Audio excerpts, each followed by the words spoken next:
Hello and welcome to episode 35 of MMO Weekly, presented as always by Metsmerizedonline.com.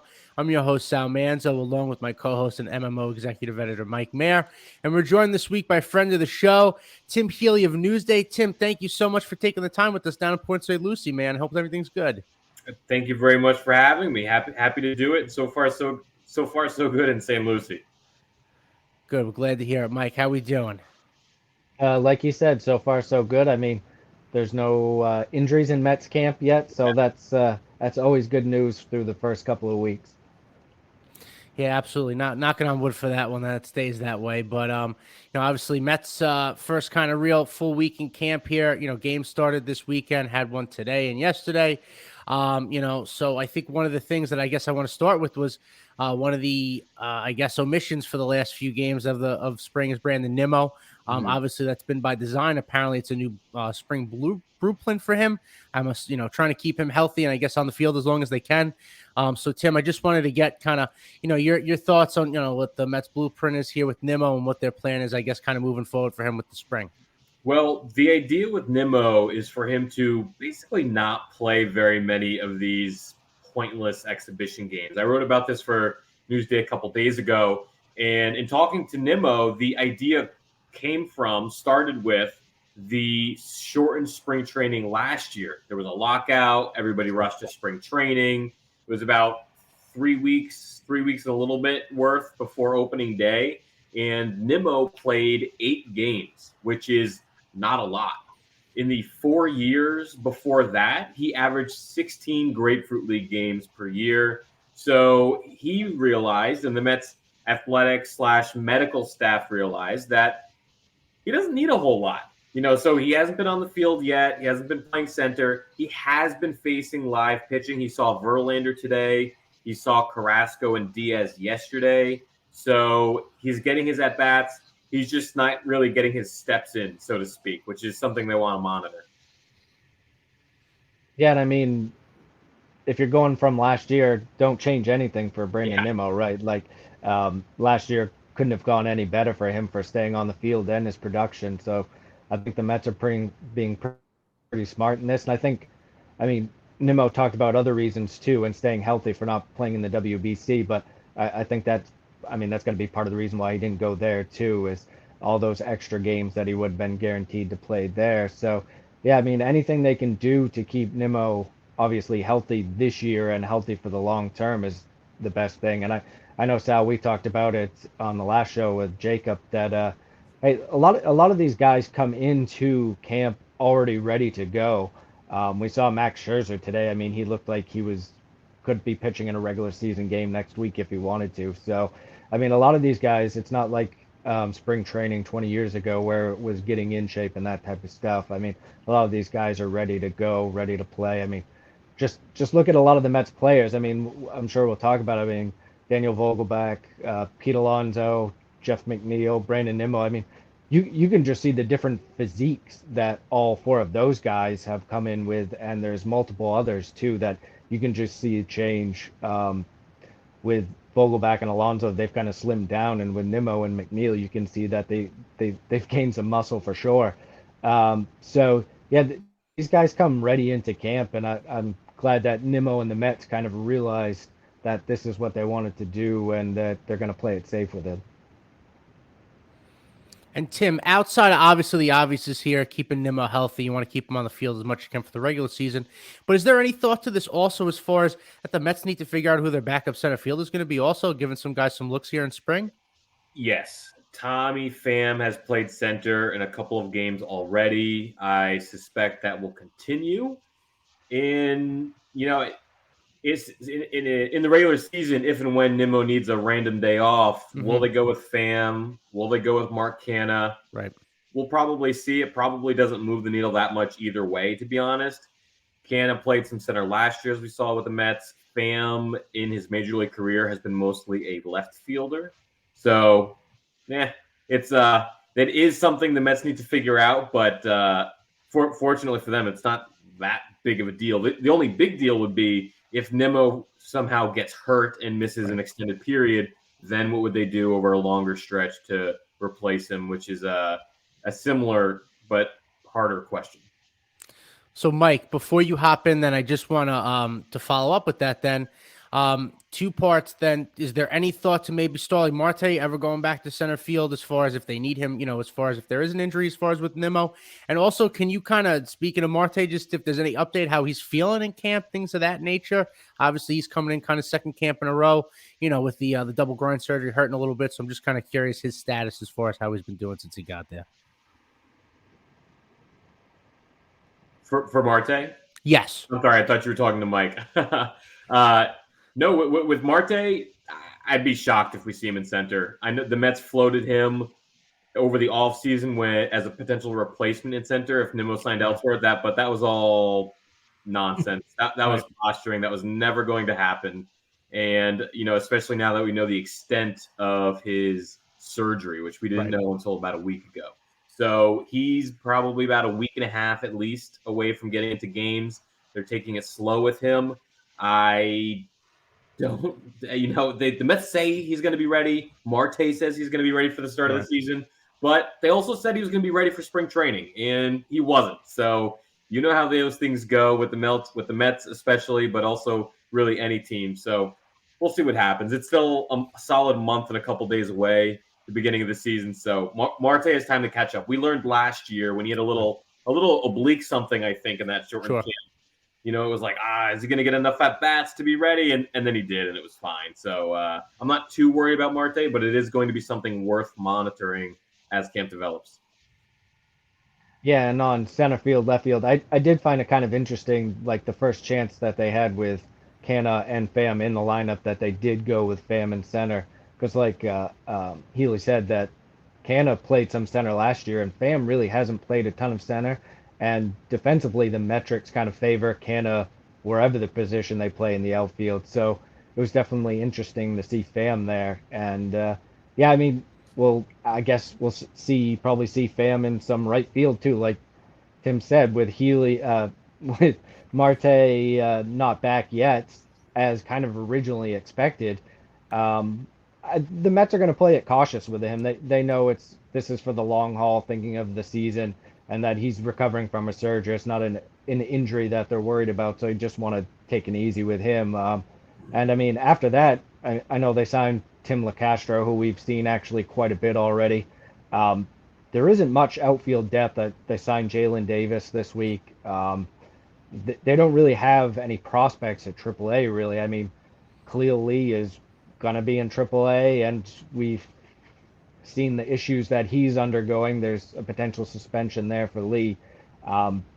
Jake Mangum, we watched him making a diving catch against the Mets the other day, so he's no longer an option, obviously. And there's not much in AAA that there's help for outfield depth. So hopefully Marte is healthy to get ready for opening day, if not too long after that.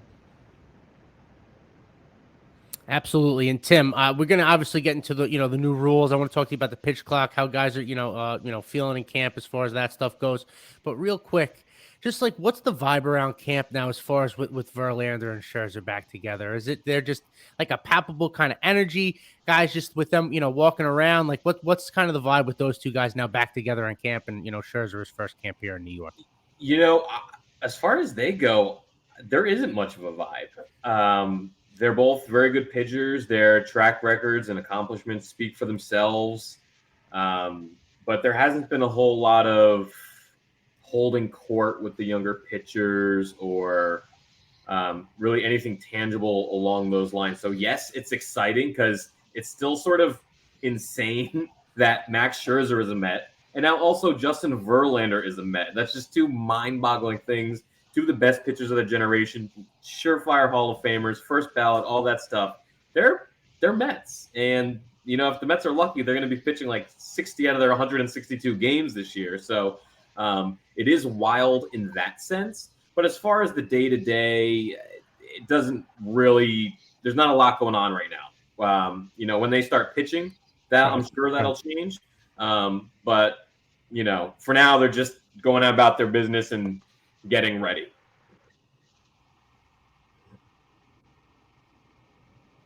And I guess the other thing I wanted to kind of add to that is, has Verlander fight? Like, is there anything, I know he said it's kind of like the first day of school for him when he was coming to camp, new team and all that. Is he settling in, adjusting, to the complex of Port St. Lucie, kind of the clubhouse, all that kind of deal? It seems like kind of a seamless transition. He's a pro's pro.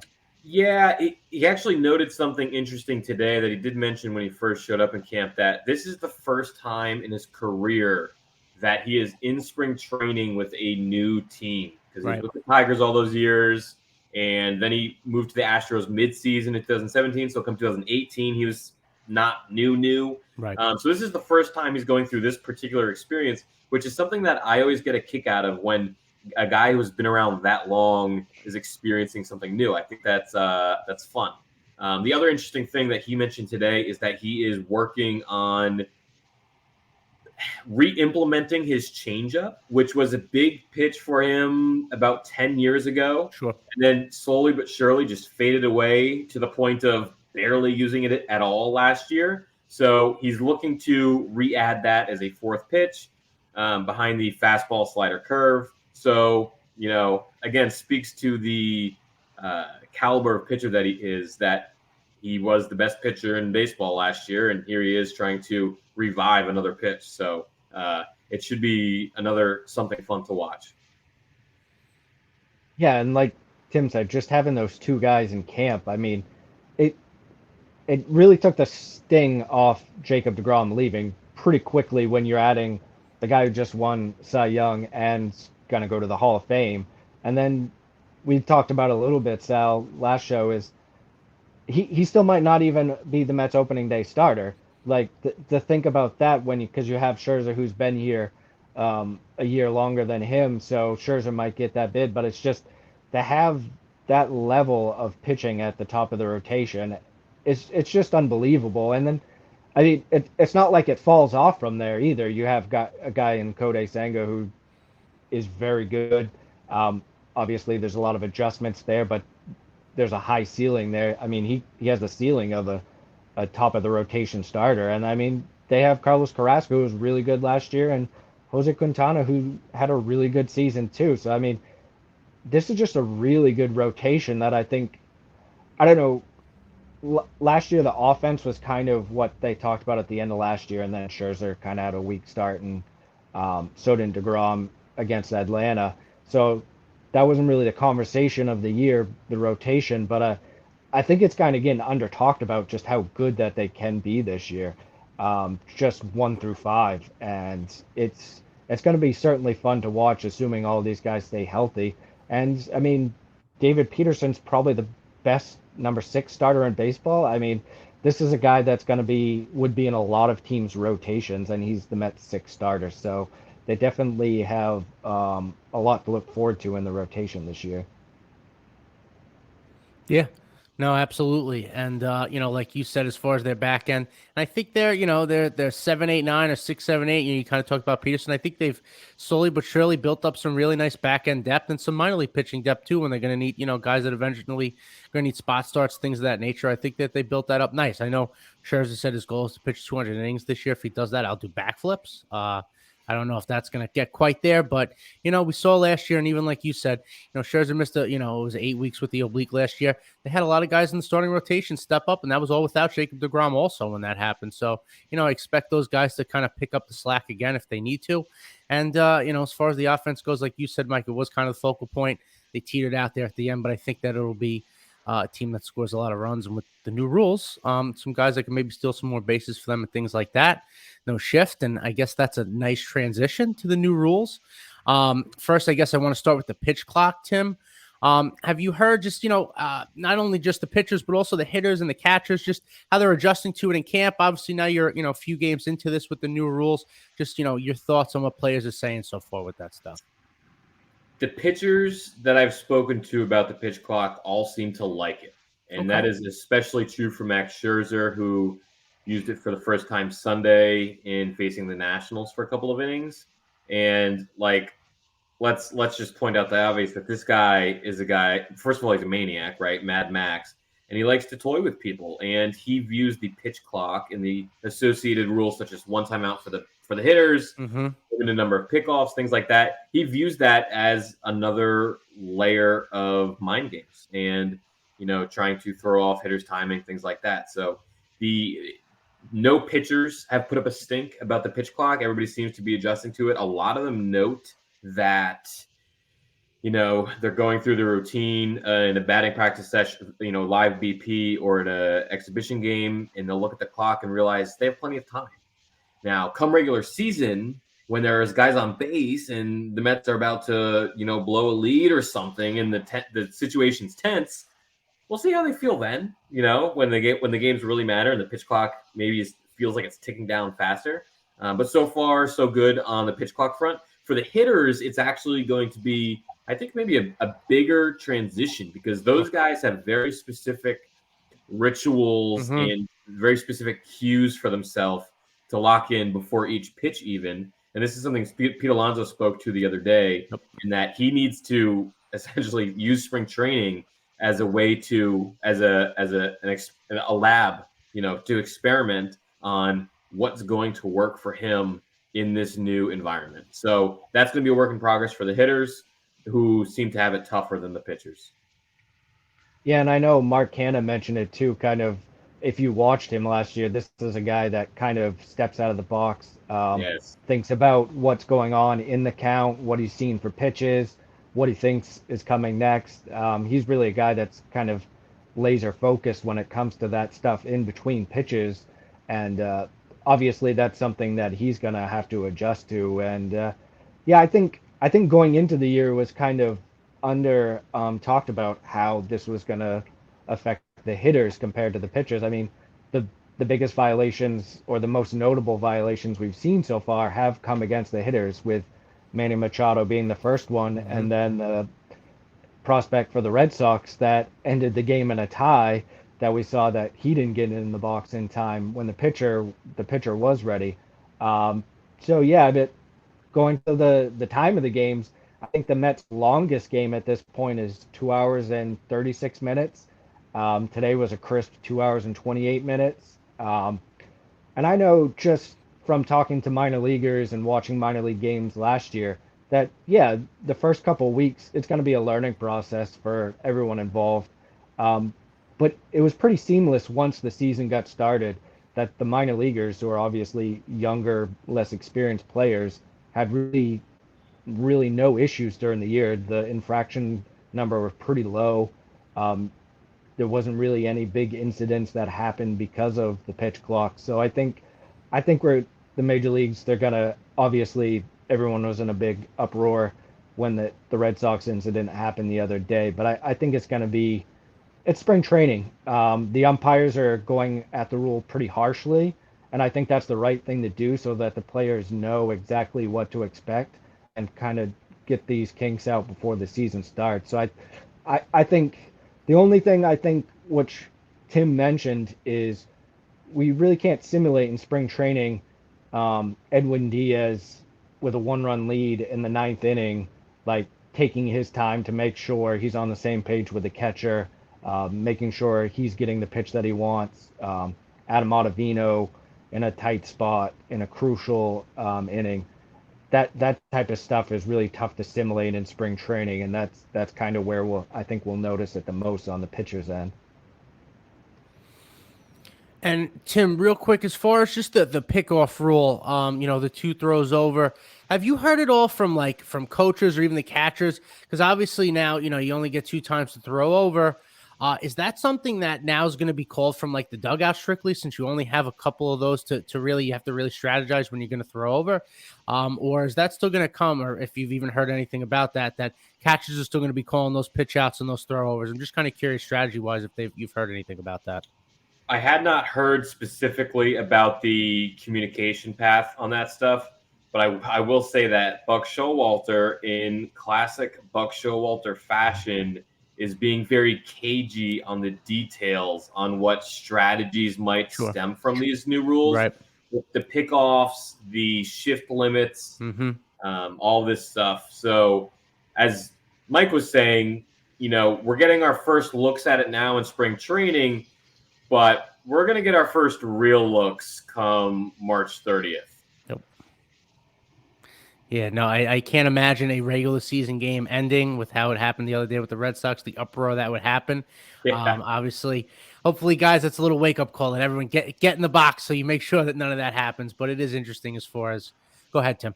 I was just gonna say if that happens to a guy in a real game, it's the last time he makes that mistake. I Yeah. guarantee it. So these guys will learn their lessons real fast. Absolutely. No, it's that's wild to see. But like you talk about with times of games, it obviously makes a difference. And another thing that I noticed today, it's a little bit different. I don't know if you saw, but Max Scherzer had his pitch comm on his Yes. glove today. And I'm assuming, I don't know, that instead of Navarez giving the signs, that Scherzer was giving him the signs from that. Is that something, has Scherzer talked about that at all? That like that's something I know they used the pitch comm last year, but never saw it, physically on him or anything like that, just with the earpiece. But I'm just kind of curious there.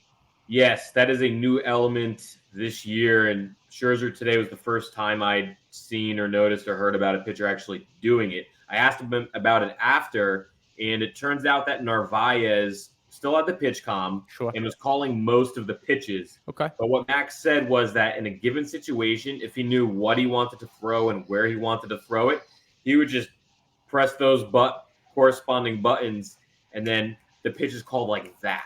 Yeah. So as fast as expedited as the pitch calling process was with PitchCom last year, and as fast as it needs to be with the pitch clock this year, it's going to be even more so in those spots like Scherzer today with the PitchCom right on the back of his glove. So he can, as he said, push the pace as much as he wants to. That's really going to help. So, some pitchers like calling their own pitches. Right. Some like just following the catcher's lead. So it'll vary battery to battery, team to team.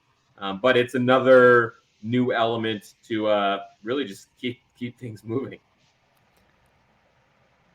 Mike, anything to add? And I wanted to kind of touch on another rule that we haven't talked about yet, or not rule, but the base sizes. Yeah. With the bases being bigger, we're only 3 games in, but you can already see that some teams are testing it out. They're running more. They're going to run more. I mean, again, following the minor leagues last year, the stolen bases were up significantly. The Mets had a guy in Omar De Los Santos that stole over 70 bases, and he didn't lead the minor leagues. There was 5 or 6 guys that were over 70 last year, and the year before there was only one guy. Steals were up quite a bit in the minor leagues last year. I mean, that has to do with the bases and the pickoff limitations. But I think, especially like Gary Cohen mentioned today, some of these teams that don't have power, like the Nationals, like the Marlins, that they have a little bit of team speed, that they're going to force the issue. I mean, this is an opportunity for them to kind of take advantage of the rules, for them to try to score more from a team that just doesn't have the power that like the Mets or the Braves do. So I think that's another interesting piece to watch this year. And I mean, the Mets have some guys that can run too a little bit. It'll be interesting. The one guy that'll be interesting to see is Nimmo. Right. He's never, it's been talked about a lot. He's never been a stolen base guy, despite being a high on base guy and the guy that is fast. I mean, his sprint speed is always at top of echelon of the Mets. So it'll be interesting to see if this is finally kicks him off to maybe stealing some more bases this year. I have something on that actually. I want to plug a column a few days ago from my Newsday coworker David Lennon, who asked Nimmo about this very thing, thinking the same thing. You're the fastest Met, the bases are bigger, you have your contract. Are you going to steal more? And Nimmo said no, because similar to what we were saying about him earlier, he had a great season last year, and just do that again, and it's going to work out fine for the Mets. That includes barely stealing, because it's not worth potentially making an out with those guys behind him. It's not worth the physical toll it'll take. So I don't think Nimmo's going to be going extra. But one interesting point that I did hear this week from Showalter was that the bigger bases apparently make it easier to turn as you're rounding first or rounding second or whatever. So it's easier to make that cut if you're a good base runner. So a guy like Marte, who is a good base runner and is fast, maybe will be more likely to turn those singles into doubles, which is an interesting aspect of it that I had not thought about until Buck mentioned it a few days ago. That is really interesting. Trying to wrap my brain around, just these different rules here and how things are going to be affected. It's you would think that they'll start tweaking as the years goes on here. This will kind of be the guinea pig year, but it is interesting. And I think another stat that I before we kind of move on, at the minor league level, that the runs per game didn't change with these kind of rules. So I think people get it kind of misconstrued that they're trying to promote more offense, which isn't the case. They're trying to just promote more base running, more action in the game. That's what they want. They just want, less standstill, less three true outcomes, and more putting the ball in play. And I think with these rules so far, and again, we'll see, how they'll get tweaked or whatever, but I think that it is gonna, they're gonna secure that goal of getting more action in the game. And I think inevitably that will be good. I don't love some of the rule changes. I don't like limiting strategy, especially on the defensive side. But I do think that it's going to cause a lot more action. I think it'll make it a more exciting brand of baseball and bring a little bit more, not fully that old school feel, those like 80s Cardinals or things like that, but a little bit more for hopefully first to third balls in play. Guys who hit the ball hard will get rewarded again. So, I think by June, if the Mets are 5 games in first place, people aren't going to be worrying too much about these new rules. So hopefully it all goes good for them.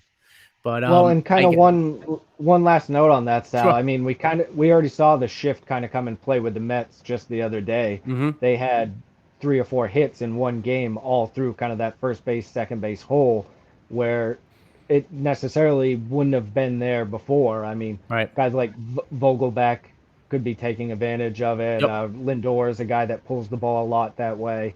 So I do think there are some Mets that are going to take advantage of that. And we've already heard Lindor talk about how he's been excited on the defensive side right. of getting rid of the shifts. I mean, he was talking about that last year right. when he first came into camp. So, yeah, it's a lot of stuff to keep track of. It's interesting that you're getting this all at once, the pitch clock, the bases, all of this, the pickoffs, all at once. So, yeah, I mean, Gary kind of joked around that 10 umpires retired before the season, and he wondered if that was a coincidence that it happened before all of these new rules. Yeah, I think that's probably a good point there. But it's just very interesting to see everything that goes on here now. Bigger base didn't think it would be that big of an issue, but even today I think there was a stolen base that happened on the Marlins side that they were saying if it was a small base that probably would have been an out. But shift or not, McNeil still swings at the first pitch, so not everything changes. But I want to move on kind of from those guys, and I just wanted to ask you a little bit kind of your early impressions of Brett Beatty in particular in camp, how, if you've talked to him at all and just how he's feeling, looking, and just, I don't want to call it a competition at third base because I know the Mets seem to not be, too keen on saying whether or not like guys like Beatty and Alvarez will, make the club out of camp if they have a good spring, but just want to get your thoughts there, kind of the battle there at third, if you want to call it that. I agree with you that competition is probably too strong of a word for what's going on, but Beatty he's looked like Brett Beatty. We saw in the first, I wrote about this the other day too, but in the first game, he homered to center. It was a real easy looking swing, strong off the bat. And then he flubbed the routine ground ball, which is basically Brett Beatty in a nutshell right now. Mm-hmm. He's hard at work on his defense. He's out there early every morning with Joey Cora, the major league infield coach, and Mark Vientos and others for that matter. And, he's a huge prospect. We know the bat is there. The Mets fully expect him to be an excellent hitter in the majors. But they've been very clear publicly that with Beatty and Alvarez and Vientos and everybody else for that matter, that they don't want to play these guys in the majors unless they are sure they can handle themselves defensively. Right. And, in the case of Beatty and Alvarez and the opening day roster and things like that, I don't think either guy makes it unless there's an injury to somebody else. Right. But, suffice to say, those guys stand a really good chance of playing a really big role for 2023 overall, even if it's not in early April. Yeah, I mean, Beatty's looked great early on. We know that he's worked on his defense. He worked in the offseason with Troy Tulowitzki. Buck mentioned having David Wright come and work with him. I think, Beatty's athletic. He's got a good arm. I think a lot of it's just a little footwork stuff, going to his left and going to his right. And that's pretty teachable stuff. I mean, like Joey Cora's working with him, Tulowitzki's working with him, right? So I think he's a guy that's going to be able to pick it up and he's going to be a solid third baseman. I mean, talking about Escobar, I mean, Escobar by essentially every defensive metric last year was a poor defender. He was a poor defender the year before. So at some point, it can't just be the defense because Escobar also was a bad offensive player for a large portion of last season. So, and let's just say he wouldn't be a bad bench guy because he's a switch hitter, can play multiple positions. So I do think that, like you guys said, Escobar is going to be the starting third baseman on opening day unless there's an injury. But I do think once you start getting into the season and say Escobar's struggling and Beatty's playing well, it's certainly a thing that's going to pop up pretty quickly, assuming that Beatty's showed them that he's improved defensively a little bit. It's just he's the Mets third baseman of the future, so it's good that the Mets are kind of making it sure that Escobar is the guy, giving him the reins, and then making Beatty kind of play to that position. Escobar's likely gone after this year, so Beatty as the third baseman of the future, you want to make sure that he's 100% major league ready so that you're not rushing him and that he's just, once you plug him in, he's your guy and he's there for a long time. So it makes a ton of sense. And like we know that's essentially the game plan with Alvarez now. As soon as they sign Navarez, that hey, they have Navarez, they have Nito, they have these guys this year. Very good chance that Navarez picks up his option for next year. So that's kind of the same, could be the same case next year. And let him work on his defense. Like we just talked about, stolen bases are going to be up, and that hasn't been a particular strength, even with a good arm, for Alvarez in the minor leagues. So, I mean, that's something that the Mets are going to want to have to work on with him and get him complete with his defense. And Vientos, I think Vientos is kind of just, he's a third. I know he's still working at third base, but realistically, in the major leagues, he's a first base DH type. So it's just a matter of kind of what the Mets get from Darren Ruff and any other right-handed guy that they hope is gonna mash lefties. So, and I mean, we haven't even talked about Ronnie Mauricio yet, and he hit a ball that today that I'm not sure that's landed yet, 450 feet, and coming off a great winter ball season. And that's another guy where we just don't even know where he's going to play. He was all shortstop until winter ball this year, played some third and actually played a little bit of second. But, I mean, obviously Lindor's that guy. Lindor is the Mets shortstop for a very long time. And even if he gets injured, they have Guillorme who can step in and play shortstop. So it'll be interesting to see as the season progresses what they do with Mauricio. Because there's a good chance he starts the year in AAA. So it'll be very interesting to see as he continues to hit if the Mets finally decide, hey, let's see him at third. Or a lot of people, and I kind of feel this way, is I think he ends up as a corner outfielder. I think he has the speed, he has the athleticism, he's got a good enough arm. I think that's ultimately where he ends up, probably as corner outfield. It's interesting, and between the three, the Beatty, Alvarez, Mauricio, a couple of those guys, like you said, Tim, they're going to make probably some major contributions in 2023. And what you best case scenario, you could say for both of them, but at least in the case of Beatty, tears the cover of the ball in AAA, forces their hand. Escobar kind of falters, which he was very peak and valley last year, outside of really a couple of months. Comes up, Beatty can take that third base job, and then if Escobar goes to the bench, it really lengthens things out for them in that regard. So it would be a win-win. But listen, Mike, we've talked about it. Braves aren't scared of bringing young guys up, and especially offensive players. And if they have some tools, letting them succeed where they can, especially with the bat. And I think if the Mets want to compete this year, they're going to have to do the same with a couple of these guys. And I'm excited for that. And hopefully they can kind of take the task there. But future's bright with those guys. It's exciting to see. But besides that, Tim, I was wondering if there's any other early camp standouts for you, anyone that you've seen that surprised you in a good way in particular. I know we were running down the list of guys who have changed their body shape in some way, and the one who didn't get mentioned was Tyler McGill, who's down 15 pounds, he says, and honestly, it looks like more. Yeah, I look at Tyler McGill and I think, where's the rest of him? So he's going to make his Grapefruit League debut on Wednesday, I believe. So that'll be something to look forward to. But as far as early camp standouts, I mean, I think the pitch clock is the standout to me. These games are coming. These games are coming in at 2:30, which is pretty good because nobody wants to be watching spring training games that go on past 3 hours. So there really isn't a lot, and that says more about the state of the Mets roster than anything else, because there are no job competitions except for a couple of bullpen spots, and you could make the case for probably a dozen different guys for those 2 bullpen spots. So that'll come into focus over the course of the next few weeks. But the theme of this camp for the Mets is no news is good news. Just keep everything as it is. Yep. Let those WBC guys go and then come back in one piece. And, then the Mets can get off to the races for the games that matter in a season that should be a lot of fun. So, quiet for the Mets is good.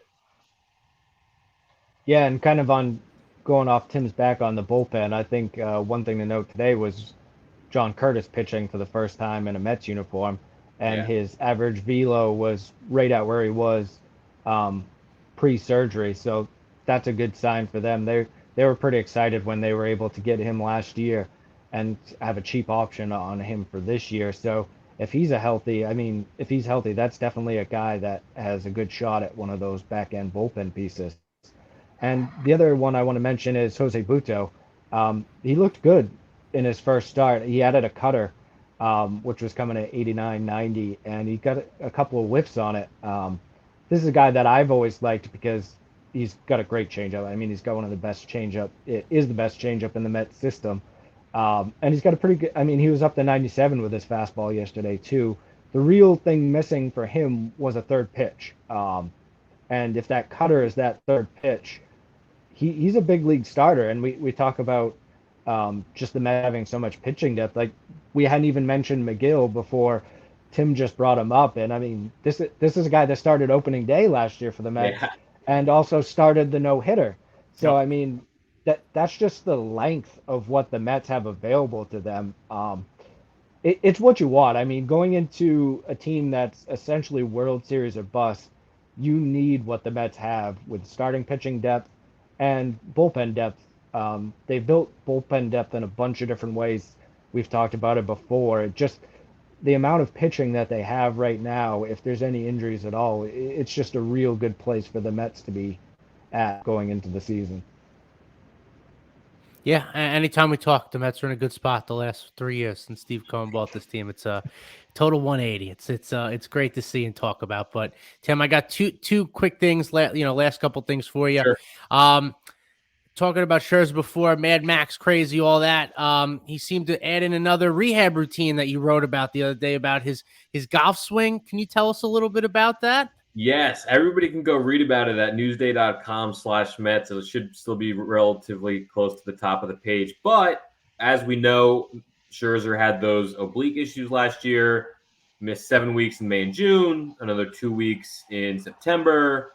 And he kind of developed this theory that the oblique went on him. He strained his oblique because he was not swinging anymore. Wow. Now, I don't know necessarily that the physiology backs this up or that Mets decision makers really are into that. But because they couldn't because Scherzer said he could not get cleared for batting practice. So he said, you know what? Next best thing, I'm going to go golf some more because it's kind of a similar motion. Sure. And the one part of it that I really actually can get behind is that Scherzer's a believer in cross training. Right. That he does all this stretching, he does all the strength stuff for his core muscles, all that. But you add a little bit, an extra degree of, just functional movement, like a supplement. So he says instead of doing his regular golf swing, he just really let it rip. So whether it actually helps or not, I don't know. Max Scherzer is into it in a very Max Scherzer way. It was honestly a delight to talk to him about it because he was, he gets passionate about basically anything. This is on that list. So that was a fun little story to do. And hopefully his oblique stays together this year. Absolutely. And one last one we got for you is probably the most important question we're going to ask you. I already know. What is your go-to Chipotle order? So I will say I have made several trips to Chipotle in the last 2 weeks in St. Lucie.